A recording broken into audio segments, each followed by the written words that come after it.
From the studios of KENW on the campus of Eastern New Mexico University, it's You Should Know, featuring the people and events of Eastern New Mexico and West Texas.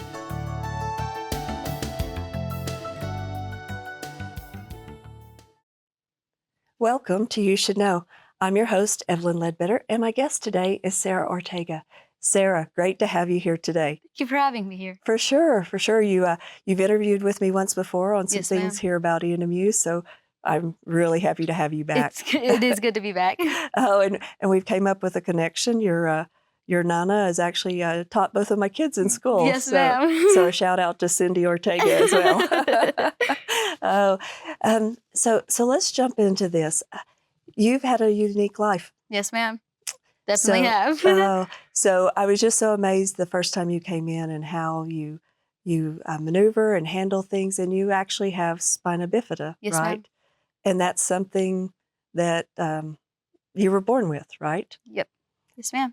And do you want to tell me a little bit about it, or can you explain exactly what the spina bifida is? So spina bifida, it just runs like through my spine, and whenever I was, we didn't know about it like during birth, but Mhm. whenever, or like not during birth, but whenever I was, I guess, in my gestation, mom's stomach, right? Yeah. But after birth, we like figured it out, and I had a tumor in my back. And then once we got that removed, I had to have like many surgeries. I was in and out of the hospital. I was also a preemie whenever I was a baby, so I was 2 months early. So Oh, that wow. didn't really help either. You know what I mean? So I had to have like just different surgeries and stuff like that, like throughout, like me just even being a newborn. And my understanding is it's where the spinal cord doesn't develop, or it actually starts to not close around it. And so Right. you have like a little tumor or something on your back as a way to tell. Right.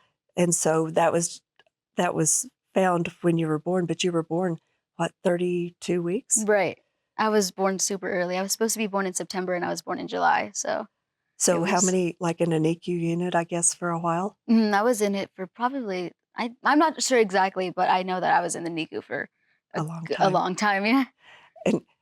And so the surgeries that you've had, Mhm. is it just to help? Tell me what they've been for, or They've been for different things. Like I had like I don't really know because a lot of them were you like were when I was younger. But sure?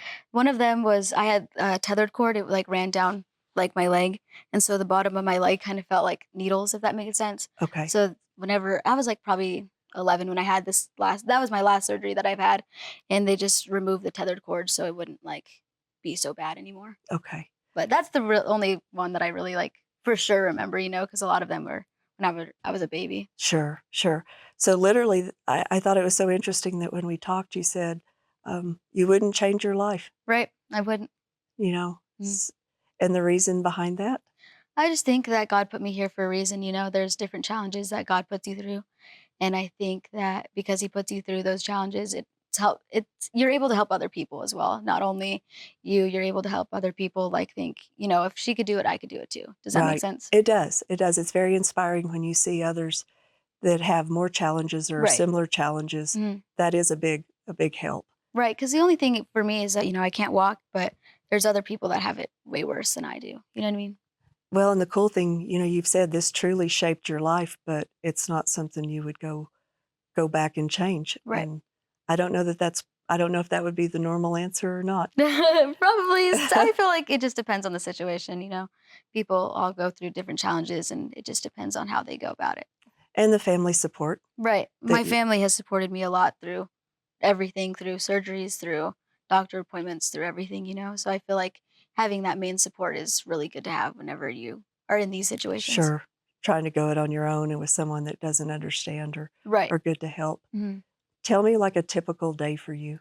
What is So your a typical normal? day would be just like me, just like, getting up and getting ready. My nana would have to assist, helping getting ready, but I like to be independent, do my own hair, do my own like makeup and stuff like that because I feel like being more independent gets you, to the real world, because Right. you're not always going to have that one. Yeah, you'll have some assistance throughout your life, but you're not always going to have that one person there all the time, So you have to kind of get adjusted to the real world and find some independency. And that's a challenge probably for your caregivers that help also. Right, because they're their own human, they're their own person. They have their stuff. They have like my nana, she cleans, she cooks, she helps with the Catholic daughters and stuff like that. So she has her other things that she wants to do, and then it's kind of like, oh, sometimes I have to ask like other people to Mhm. like help around, other family members to see if they could help around and do stuff like that, so. The whole time did you start, like, your school life, you started as a kindergartner? Right. I started kindergarten. I also went to Head Start too. So Okay. I kind of had like an early start, I guess, if you could say, to school, but kindergarten all the way to high school. All the way through. Yes, ma'am. So, and I guess you just get to a point you learn that there's some things you literally, I don't know about you, it's hard for me to ask for help, but Mhm. you don't have an option on that. Right. It was kind of hard to ask, like sometimes I'd feel like I was a burden and I didn't really want to be like, oh, can you help me with this? But I feel like you find those people around you. It's good to have those people to be like, can you help me with this? Can you help me with that? Because it's hard to ask, but once you ask and you get out there, it makes it a lot easier. I think for most of us, we, as normal humans, we like to help. Right. And Mhm. sometimes I find I don't ask, and then Mhm. um, I'm probably taking something away from the other person because they're on board. Yeah, Mhm. sure, Right. I'll help. And Yeah. so definitely, like here at the university, the students, are a couple of years younger than me, Mhm. but I learn from them, Yeah. You and just so hopefully they learn a little bit from me. But it's nice what you give and take to each other. right. It's good to adapt to other people, what other people's situation is, if that makes sense. Tell me what some of the biggest challenges of this. I feel like some of the biggest challenges are like, sometimes when you're with your friends, you want to do certain things, like they get to drive around. I want to be the one, like, I want to be the one to like, let's go on a drive, like, I feel like that's kind of like my biggest challenge. And I feel like sometimes other places, like they aren't accessible, you know what I mean? So whenever you find yourself, say I'm going somewhere, there's not a ramp, there's only steps, that's hard. I can't just step out of my chair and just carry my chair on my own, like, Sure. and some people aren't very, like with the help thing that you were talking about, some people aren't very helpful. So they'll just leave you to do it yourself. So I feel like accommodations are another thing is a big challenge. And do you find others don't like you don't want to be offensive, but you don't know quite how to ask if you do need help? For Mhm. you, it's just better for someone to say, "What can I do for you?" Right, I feel like sometimes it could be, like, awkward to ask, they don't wanna Mhm. be like, "Oh, do you need my help?" Because sometimes I do, like, a lot of, like, my family or, like, people around me know, like, I don't really like them not that I don't like them asking for help, but, like, Mhm. I'm like, "Oh, I could do it." Like, I try to figure out a way to do it myself, but I feel like it's kind of hard for other people to be like, "Oh, do you need this? Do you need that?" Because they don't know how to, like, accommodate with it, you know what I Mhm. mean? Well, I shared with you I had surgery on my feet Mhm. a couple of years ago, and so non-weight bearing for several weeks at a time. So trying to come up, even like our ramp coming Mhm. into work is pretty steep, Right. and I had never given thought to that Mhm. at all.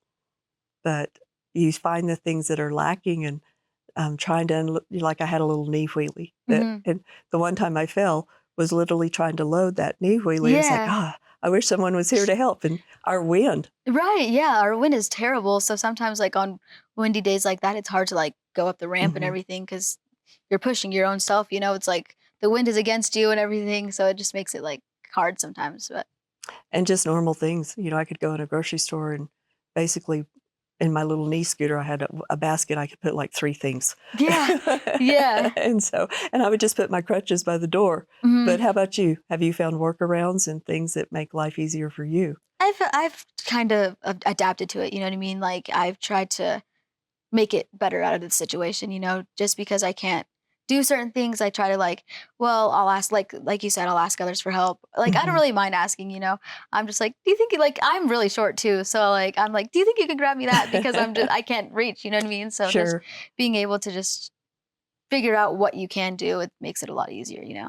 And I'm sure, was there a group of like young people that you talked with or visited with, kind of a support group or someone you shared ideas or when you got down, or did you have that?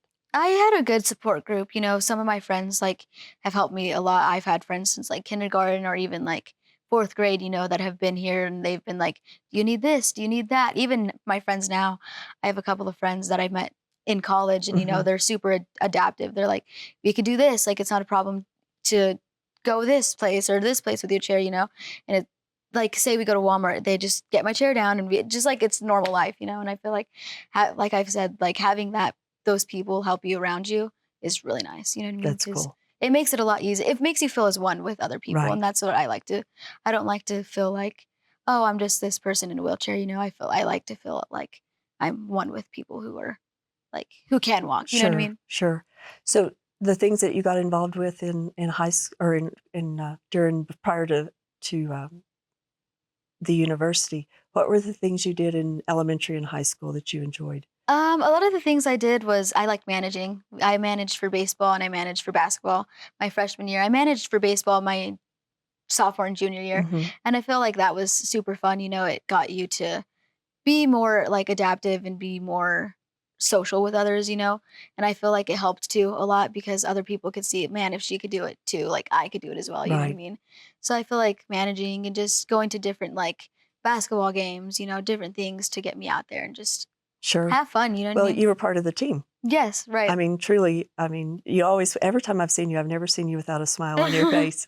So that's a big part of being Mhm. that team and bringing people up. And Right, because it's good to be like, usually you just see like people just part of the one group with the basketball or one group with like so whatever group you're in, hmm but I feel like whenever I managed for basketball, the girls really like took their time to bring me in, because I've never I that I was my it was my freshman year, so hmm I wasn't really familiar with everybody, but they took me in and they were like, no, we could do this and that to help you with whatever you need. You know what I mean? Well, and you've shared some pictures.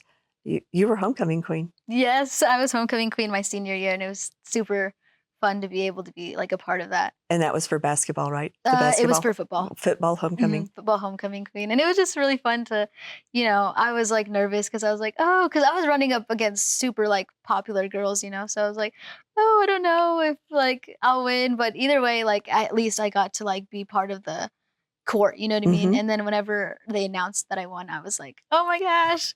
It How was just I fun. was filled with so much excitement and knowing that like everybody in the school was like wanting like someone different, it hmm was good to have someone different To cuz see those things that right, it's inclusive and exactly. you're their friend and that's Mhm. who they want And just to to show be other there. people like if like to show other people that they could do it too. You could branch out and it makes it a lot easier for people who are dealing with say the same thing as me or different things that hey, I could do it too, just hmm because it's just branches out, if that makes sense.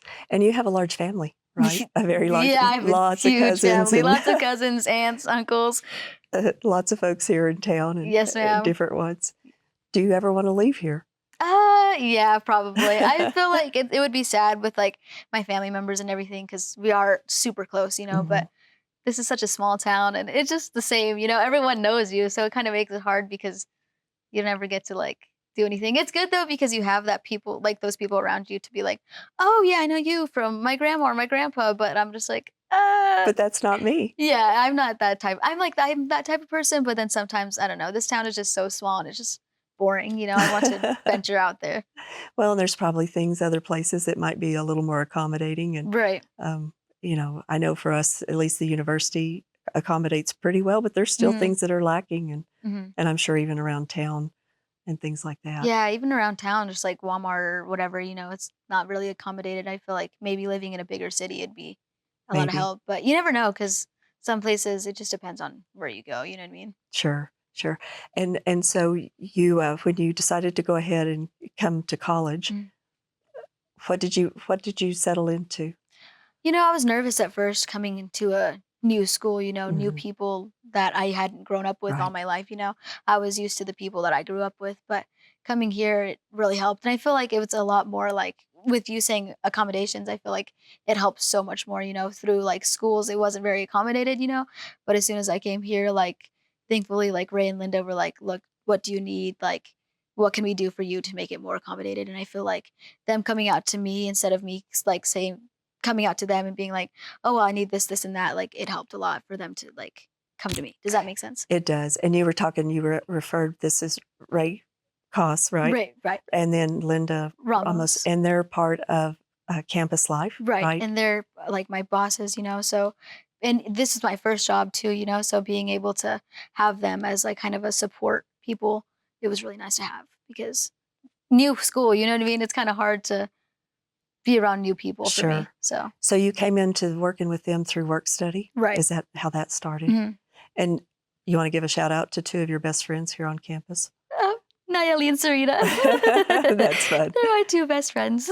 And you met them here. Yes, ma'am. And it was crazy because, we kind of, both of us, like, or I guess all three of us kind of had like a similar life, like, but different life, you know what I mean? And it kind of helped to relate to other people. Well, I think you shared that one of your friends has a sibling Hmm. that has some challenges, Right. and so that's helped because it's just been a smooth transition Yeah, for her. it's good to have like those people who kind of understand, because coming from someone who doesn't really know like what you go through, they don't Mhm. really like, they'll be like, oh, well, they don't really understand. But coming from people who understand, they're familiar with the situation, it helps to have that person, you know what I mean? To be like, yeah, like, no, like, don't worry. Like, they're familiar with what you're going through. So they don't like make you feel bad or anything of that sort. Do you know what I mean? Right.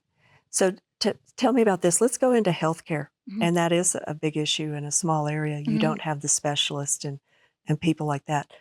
Has that been a huge challenge? It's been a challenge, like not being able to have care, like I have a urologist, so we have to go to Lubbock every 6 months, to make sure like I'm healthy, but having to drive to Lubbock is kind of challenging because we can't just drive 5 minutes down the street to Mhm. go to a doctor. We have to drive an hour. And sometimes like my appointments would be later, so we'd have to spend the night, and for my wheelchairs and stuff like that too, we go to Carrie Tingley and that's in Albuquerque, so that's a lot farther away, so it's kind of challenging to not be able to have something super close. Right, right. And I know you said, that's something else, the different devices and Mhm. your wheelchairs and things. Those don't come easily or inexpensive either. Right. So has it been a challenge to find those programs and different things that can offer some assistance? It has, like whenever say something happens with my chair or whatever, like we can't just go somewhere and just have someone magically fix it. We have to wait until we could find someone to come fix it, have those people come down here and fix it. Mhm. It doesn't just take a simple 30-minute process. It Right. takes a few weeks, couple months, depending on what other appointments that they have, you know what I mean? So it's not easy just to quickly call someone and be like, "Hey, can you do this?" You know what I mean? It's not easy. And meanwhile, you're immobile while that's happening. Right. Like I can't just like go and walk and, continue living my life. I have to use the chair for my everyday Mhm. things that I want to do. Sure, So sure. it's just kind of hard. So, and then, for your social life and your relationships, you don't seem like that's been a hard thing for you to have at all. No, I feel like it's good to like, I feel like my family helped with that too. We're such a big family and I feel like my family taught me to welcome anybody. It doesn't matter what they're going through, who they are, where they come from, you bring them in. And I feel like that helped me a lot to be able to branch out, have different friend groups, have different Mhm. friends, and be social. And we're social a lot too, because I mean, we talk all the time. But I feel like having that at first, like having my family show me, like, this is what you do, you know what I mean? It helps, to find other people. And you're very faith-based. Hmm. Grew Yes, up in ma'am. church? Yes, ma'am. I grew up in the Catholic Church. I've been baptized, my first Holy Communion, and I've been confirmed, And after I got confirmed, I'm able to read for our church and be a Eucharist minister. So it kind of gets me more involved and I help with like vacation Bible school and stuff like that. So I feel like having your faith we're really strong on that. We Mhm. believe that God puts you in places for a reason, He puts people in your life for a reason. And that really, faith is all you have. God is all you have at the end of the day. Some challenges that I've been through or some things that I faced, I always like go back to like praying the rosary, praying the divine mercy, or, different things that I could find myself to bring myself to peace. Does that make sense? It does, it does. I think lots of times when you don't have people that don't have that, Hmm. I think it would be a lot harder to, stay upbeat Hmm. and to not just say, "This is what it is, and God will use it in whatever way He sees fit." Right. And just at the end of the day, you do have that comfort, Yeah, which is because huge. a lot of people, they're like, "Oh, God did this to me, God put me here. Like, why would God give me these challenges?" But I think that God only gives you challenges that you could handle. God isn't going to give you something that you're not going to be able to deal with and you're not going to be able to find like hope in, you know what I mean? So I Mhm. feel like just having faith brings you anywhere. Having a little bit of faith brings you anywhere. will get you through it. Right. Has there been an instance that someone has told you how you have inspired or helped them in their life?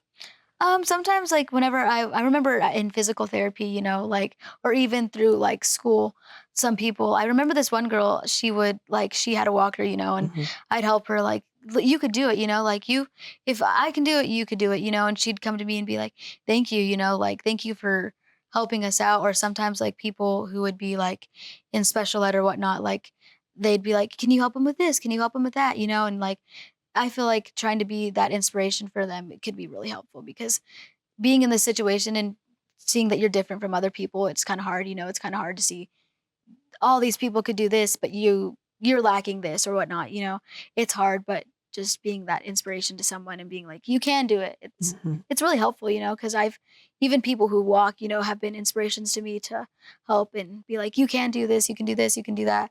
So I feel like, yeah. Is physical therapy something you continue to do? I couldn't continue it after I turned 18, but I feel like physical therapy whenever I did physical therapy, I was like, "Oh, this doesn't, like, help," but now, like, that I don't have it, I lack that kind of exercise, if that makes Hmm. sense, because we do different, like we walked for a little bit, we do different arm exercises just to get my body, like, moving, so I'm not just, like And keeping you strong where Right. your life is fairly sedentary. Mhm. So, um, the other things that like your friends, and so when you went to work at with Ray and Linda and ASAB, Mhm. you're involved with a lot of things on campus. Yes, you're involved with, like, literally everything, any event that is going on, you're there to help, you know what I mean? Well, and you learn how to plan, and you learn how to coordinate, Mhm. and you're actually getting your degree in communications. Yes, ma'am. So where would you like to see yourself a few years down the road? I'm hoping to hopefully be like like maybe do podcasts or something like that. I find me and my friends doing like podcasts or Mhm. maybe like a vlogger because I feel like that would be fun, maybe vlogging my life and showing other people like, just showing other people that like I've said many times you could do it too, you know what I mean? Sure. So I feel like maybe vlogging or even a news anchor, I think like how we're sitting here talking right now, I Mhm. think would be very fun to do whenever I get older. Right. So something really cool happened when you were 4 years old. Yes. You wanna tell us? Yes, I was a Make-A-Wish, kid, so I got to meet Taylor Swift, and I got to go to one of her concerts. And the sad thing, you were only 4 years old. Yeah, I wish I was older, so now, like, I could, like, remember at least remember some of it, you know what I mean? But, I still got to meet Taylor Swift, so Maybe you could write a letter and say, "Can we just revisit this now that I'm an adult?" Right, can we just, do it all over again? Right, right. And so you actually traveled, the Make-A-Wish Foundation, they put it all together, and you traveled, where did you say, North Carolina? Yes, we went to Greensboro, North Carolina. So we just like went there and we got to stay at this hotel. And then whenever we went to the concert, it was pretty cool because we got to go in like a limo. So they came for us in the limo and stuff like that. And then we also like went to the Greensboro Zoo. Mhm. So we got to like go like back into like everything to what other people don't go into. And we like fed elephants and Oh, stuff like that. So it was a pretty cool experience, not every 4-year-old gets to meet Taylor Swift. no, no, not many. And look at the millions, and who would have ever thought that how far she's came, Right, and yeah, you it's you crazy. called it way early. Yeah, it's crazy that, like, now she's big, she's had her Eras tour, she's had everything like that, and I was 4 years old meeting her, that's crazy to me. Do you get, people that assume that just because you have some physical challenges that you're not bright? Or, when they don't talk with you, they Mhm. talk with someone else and ask questions about you? Tell me some of your pet peeves and the things like that. I feel like sometimes people, like, they assume that just because I'm in a wheelchair, like, I don't like, I'm physically disabled, Mhm. I don't have any, like, mental, disabilities that I go through, and I feel like a lot of people think that. They just right away assume, like, "Oh, you can't do this, you can't do that." So, like, say we're at a store or something, they'll speak to, like, my friends or my grandma, and they're like, "Oh, like, how old is she?" And I'm like, "Guys, like, I'm 18, like, I can speak for I myself." You know what I I'm mean? right here. Yeah, like, I'm right here, they act like I'm just, like, something like I'm just, like, this lint, like, floating through the air, you know what I mean? And I'm like, "Guys, like, I could do things that other people could do," and I feel like some people, like, are worried about that, they just are just like, she can't do that," they just automatically assume, and you can't So you'd really rather people ask Mhm, and not be embarrassed or feel odd, just, "What can I help you with?" mhm. or talk with you, I and feel you're a like person. yeah, I feel like just like you are, you know what I mean? We're Hmm. sitting here having this conversation, and Right. I feel like people shouldn't be like, oh, like, you know what I mean? Like backed off kind of. I feel like they could come to me. I don't mind any like questions, you know? People are curious. Not everyone is in a wheelchair, you know what I mean? So you're not going to know how my life is, and I'm not going to know how your life is. So I feel like just being able to talk to each other really helps. And still remember that you're a person, and the Mhm. staring and things that you wouldn't do at anybody else. Yeah, like That's staring. not People just something. like stare, and I'm like, okay, like there's no need to stare, you know what I mean? Especially like adults. Like you are grown enough to know that That's not cool. No that's not matter cool, right? no No matter matter who. who you are, even if you're just staring at some random person, like you wouldn't like that. You know, you wouldn't like someone just staring at you or Sure. looking at you funny or doing stuff like that. You know what I No. mean? No, So you're you just always gotta, self-conscious when people just continue to look, yeah. and you I'm can't like, figure out why. yeah. I'm like, okay, guys, like let's stop staring. You know what I mean? You know, Sarah, I can see you being in this chair and flipping one of these days easily. Oh my gosh. So, you know, we have a really great comm department here, and I'm excited for you to be possibly one of the students and involved. So, Yes, ma'am. Sarah, thank you for joining us, and Thank you for having me. you've inspired me. And to all of you watching today, thank you, and we will see you next time. Cheers.